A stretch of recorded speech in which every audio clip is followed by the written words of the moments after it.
We have talked about AWS SDK as one way of automation in the past, where we were writing script and we were using npm modules, and we were trying to fetch the AWS SDK details from our end. And so we are trying to replicate the same thing this time also, but instead of running it locally, what we are going to do is we will be running it in the Lambda.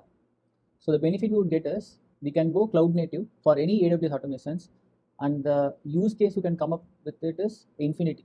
So when I say infinity, imagine any use case. Let's say you want to restart an EC2 instance at every night and you want to boot it the next day, or you want to fetch the list of IAM users who are inactive, or you want to trigger another Lambda for any other automations case, or you want to send some notifications to the n number of users using SNS service. The use case here we are talking about is extremely infinity. You can almost do whatever that comes in your mind can be achieved using this Lambda use case combining with the SDK part. Lambda supports a number of runtimes. For example, you have Python and Node.js. It supports 20.x, 16.x, 18.x, and even in Python there are a number of versions specific supported. And you can also do runtime using Linux as a runtime, and you can explore more further, like also Java is being supported. So for our use case, we will take Node.js as an example, and you can create the function. So if you see, you can also use the Docker to run your code, but for simplicity, we'll just go with the standard functions. And let's say I want to do fetch the S3 list one to get all the S3 from on my account. So now to provide credentials, right? So how the AWS can get the access, because by default you would be using the AWS config token at your local machine. But when it comes to AWS, if you want to provide access for one resource to control or to execute the another resource, we use something called as execution role, or IAM. It's basically a role of IAM. So that's how the beauty of AWS. It's like each and every service, it's connected to each other, and you will be, when you are building a solution for your use case, you want to interrelate which one to go with what. So in this case, rather passing the credentials as hard-coded or even encrypted, we are going to use execution roles, so that we can provide required permissions to the Lambda to go and call for the other services which we want to use. For now, I can use an existing role, or I can create a new role as part of the Lambda part. And if you go for custom codes where you want to keep it within the VPC, because the Lambda doesn't fall under the VPC. If you want to map it to specific VPC, then you can use it. And there are other options like functional URL to trigger the Lambda using this endpoint. I'm not going to detail as part of today's session, but for now we'll just create a function with the basic of runtime as Node.js of 16.x. Okay, so once the function is created, now you can see the templated code is being created, and also you will be seeing what Node.js would look like. So for making it simplified, I already have a Lambda code written. So let's take this and we'll go line by line like what we are doing it. If you have seen the SDK video, this might not be completely new for you. So what we are doing is, first we are importing the AWS SDK within our code. And since we are using the latest version 3, you could see we are just precisely targeting for the S3 and not importing the entire SDK part, just the S3 piece of it. And then we are creating a new class for the S3, and then we are calling the S3 bucket API to fetch the list of the buckets. I can also recap like how we go through the value from here, and then we are storing it in the variable, since it's const as a variable in Node.js, and then we are storing the values here, and we are just returning it as the values we got fetched from the API. In case if there is an error, we are doing the option of returning the error message so that the code won't get broken. So this would be the best practice to use something concept called as try and catch. So again, this is not relevant to AWS, but this is something of a basic programming concept to use try and catch in your programming style, so that whenever there is a credentials issue or whenever there is a delay in API and timeout is causing the breaking of change, this catch won't helps you in abruptly stopping the code and give you a clear error message for you to troubleshoot further. So for this instance, let's say let's quickly see like how we got the value of this list buckets from the AWS SDK v3. And I hope you guys remember this part, right? So we went to the AWS SDK v3 and you would be looking for the service S3. If you go for the listing, then you can see the list bucket command. You already have the end-to-end instructions. So same thing, we are taking it and implementing it in the Lambda part. The only thing which would differentiate from running locally is you would tend to return it as a JSON string, and also you would be trying to use the function which would be like exports.handler equal to, and then you are creating an asynchronous function, and this event would be like what is the event that is triggering and the context that is passing it out. So that's the major difference you would see. And now what I can do is, let's try to deploy this code, okay? And I can also try to test the code. Is that working properly or not? So if I do a test, it asks for the event name. Let's say I want to do S3 test. And so these are the keyword you will be passing it when there is a need of value, or if a logic is using some key input. And if you want to pass the input during the test case, then you would use this keyword. But in case we are not expecting any input, so I can just leave as empty. And let me save this. And if I do a test case, I should be able to see the response, what it is getting. Since we are using try and catch, now you could see we are getting a response saying that status code 500 and the error message is access denied. So now if you go here, we are trying to call the Lambda, and then this Lambda is trying to fetch the S3 details exist in our account, right?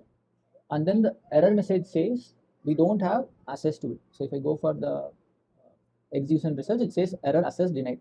You go for the configuration, there is something called permissions. So this is where you can see what is the role we are mapping it to the Lambda. And for the API calls to work properly, this role should consist of the permission sets to get it accessible. So if I go for the permissions, we have the default execution role. And if I expand it, you see we provide access for creating a log group, and we are giving access for Lambda to log the events that's happening, but there is no policy or there is no statement that is related to S3 permission. So that's why the Lambda action is failing with permission denied. And to overcome this, we want to attach the policy to the role to provide access for S3 API calls. So by default, for any role, for any user or for any resource, the default action will be denied. And if you want to let the action to be performed by any user or groups or roles, we want to explicitly add allow action to it.